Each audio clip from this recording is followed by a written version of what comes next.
क्या आपने कभी इस बात पर विचार किया है कि भक्ति का मार्ग केवल कठिन तपस्या, भारी भरकम दान या शास्त्रों के रटने से ही प्रशस्त नहीं होता?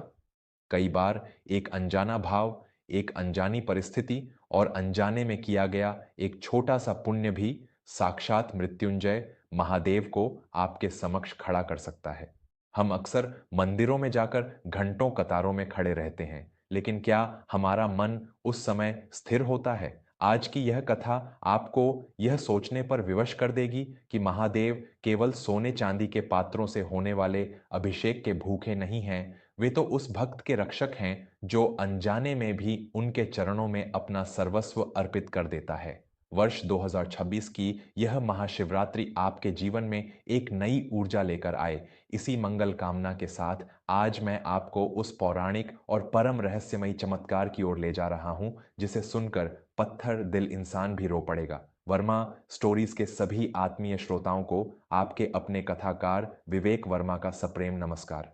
आज का यह अध्याय उस शिकारी की कहानी है जिसे दुनिया एक निष्ठुर और पापी मानती थी, लेकिन महाशिवरात्रि की उस एक काल रात्रि ने उसका भाग्य ही नहीं बल्कि उसके जन्म जन्मांतर के पापों को भस्म कर दिया।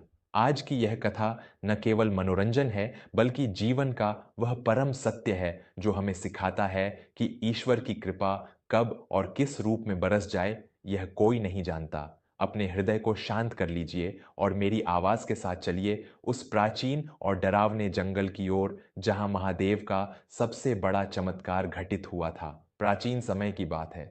विंध्याचल की पहाड़ियों के बीच एक छोटा सा गांव बसा था जिसका नाम था धर्मपुर। उसी गांव में गुरुदत्त नाम का एक शिकारी रहता था। गुरुदत्त का जीवन अत्यंत अभावों में बीत रहा था। शिकार करना ही उसका पेशा था और उसी से वह अपने वृद्ध पिता भवानी प्रसाद और अपनी पत्नी मंजुला का पेट पालता था। गुरुदत्त स्वभाव से बुरा नहीं था, लेकिन गरीबी ने उसे कठोर बना दिया था। गांव के सबसे बड़े और धूर्त साहूकार धनपत राय से उसने एक बड़ा कर्ज ले रखा था। साहूकार धनपत राय का हृदय साक्षात पत्थर का था। महाशिवरात्रि का पावन पर्व आने वाला था। पूरा धर्मपुर गांव शिव भक्ति में लीन था, लेकिन गुरुदत्त के घर में दाने दाने की मोहताज थी। साहूकार धनपत राय अपने लठैतों के साथ गुरुदत्त की झोपड़ी पर आ पहुंचा। उसने अपनी लाठी जमीन पर पटकते हुए अत्यंत कर्कश स्वर में कहा, गुरुदत्त, मेरे कर्ज की मियाद आज पूरी हो गई है। अगर कल सुबह तक तूने मेरा पैसा ब्याज सहित नहीं लौटाया तो मैं तेरी इस झोपड़ी को जला दूंगा और तुझे गांव से बाहर निकलवा दूंगा। गुरुदत्त ने हाथ जोड़कर बहुत मिन्नतें की। सेठ जी, मुझ पर रहम कीजिए, मेरी किस्मत साथ नहीं दे रही है। कई दिनों से कोई बड़ा शिकार हाथ नहीं लगा। मुझे बस 2 दिनों का समय और दे दीजिए। परंतु साहूकार ने एक न सुनी और उसे धमकी देकर चला गया।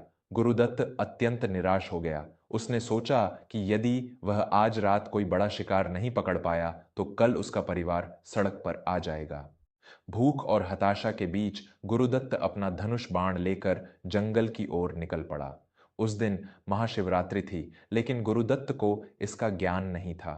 वह तो केवल अपनी गरीबी से लड़ रहा था। दिन भर वह जंगल में भटकता रहा, लेकिन उसे एक पक्षी तक नहीं मिला। शाम ढल गई और रात का अंधेरा घिरने लगा। भूख और प्यास से गुरुदत्त का बुरा हाल था। उसने सोचा कि यदि वह खाली हाथ घर गया तो साहूकार उसे नहीं छोड़ेगा। वह एक जलाशय के पास पहुंचा और पानी पीने के लिए झुका, लेकिन उसे याद आया कि यदि वह यहाँ पानी पीने के लिए रुकेगा तो शायद कोई जानवर पानी पीने न आए।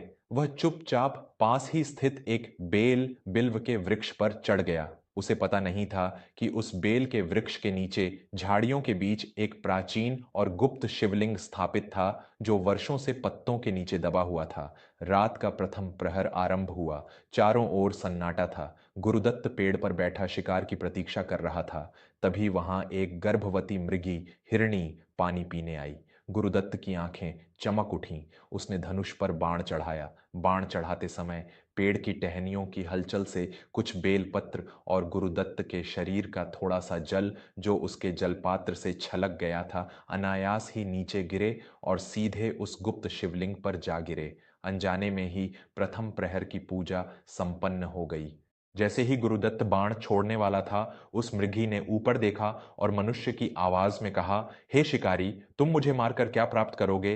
मैं गर्भवती हूं। यदि तुम मुझे मारोगे तो मेरे साथ मेरे अजन्मे बच्चे की भी हत्या होगी। कृपया मुझे छोड़ दो। मैं अपने बच्चों को अपने पति को सौंपकर वापस आ जाऊंगी, तब तुम मेरा शिकार कर लेना। गुरुदत्त अवाक रह गया। एक जानवर का ऐसा विवेक! उसने मन में सोचा कि शायद यह कोई माया है, लेकिन उसने उसे छोड़ दिया। जा, मैं तुझे छोड़ता हूं, लेकिन अपना वचन मत भूलना। रात्रि का द्वितीय प्रहर आरंभ हुआ। गुरुदत्त की भूख बढ़ती जा रही थी। तभी वहां एक दूसरी मृगी आई। गुरुदत्त ने फिर बाण चढ़ाया और फिर से वही हुआ। टहनियों के हिलने से बेलपत्र और जल शिवलिंग पर गिरे। द्वितीय प्रहर की पूजा भी अनजाने में हो गई। उस मृगी ने भी प्रार्थना की, हे व्याध, मैं अपने पति की तलाश में आई हूं। मुझे एक बार उसे देख लेने दो, फिर मैं स्वयं तुम्हारे बाणों के सामने आ जाऊंगी। गुरुदत्त का हृदय थोड़ा पसीजने लगा था। उसने उसे भी जाने दिया। ठीक है, तू भी जा, लेकिन याद रखना, मेरा परिवार भूखा है। तृतीय प्रहर आया। गुरुदत्त का शरीर अब जवाब दे रहा था। वह प्यासा था और ठंड से कांप रहा था। तभी वहां एक विशाल मृग, हिरण आया। गुरुदत्त ने सोचा कि अब तो शिकार नहीं छोड़ूंगा। उसने बाण साधा।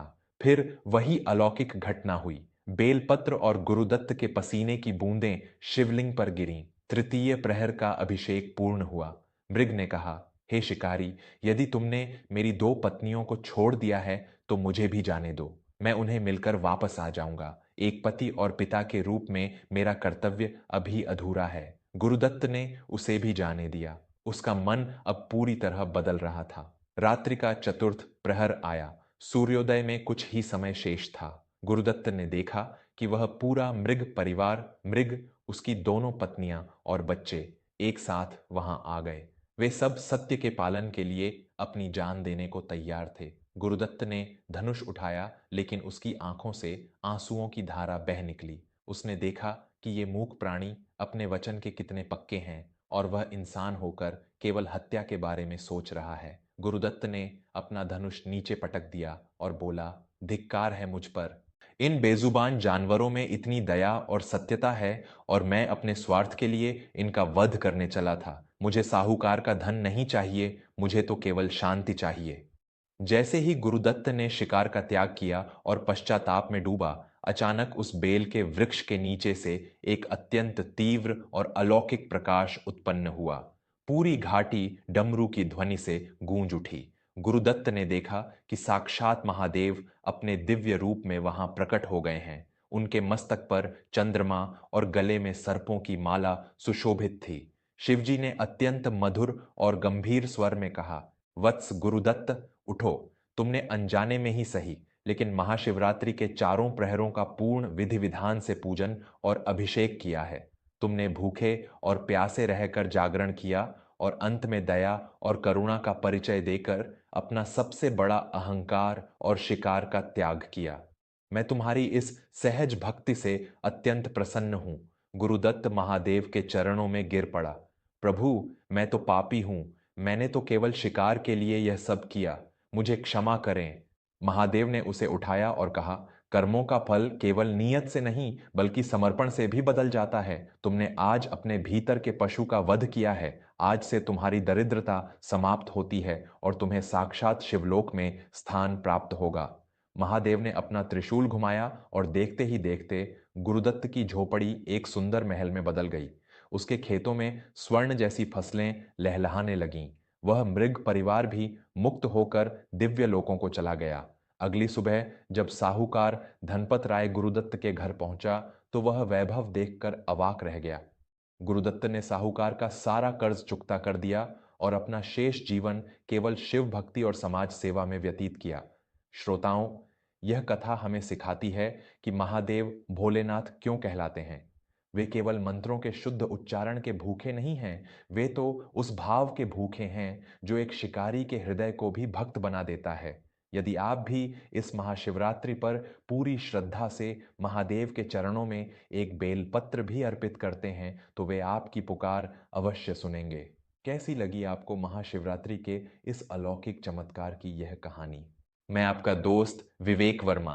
हमेशा यही प्रयास करता हूं कि वर्मा स्टोरीज के माध्यम से आपके पूरे परिवार के लिए ऐसी कथाएं लेकर आऊं जो आपको धर्म और सत्य के मार्ग पर चलने की प्रेरणा दें। यदि आज की इस कहानी ने आपके हृदय को छुआ हो तो इसे अपने मित्रों और परिवार के साथ साझा करना न भूलें।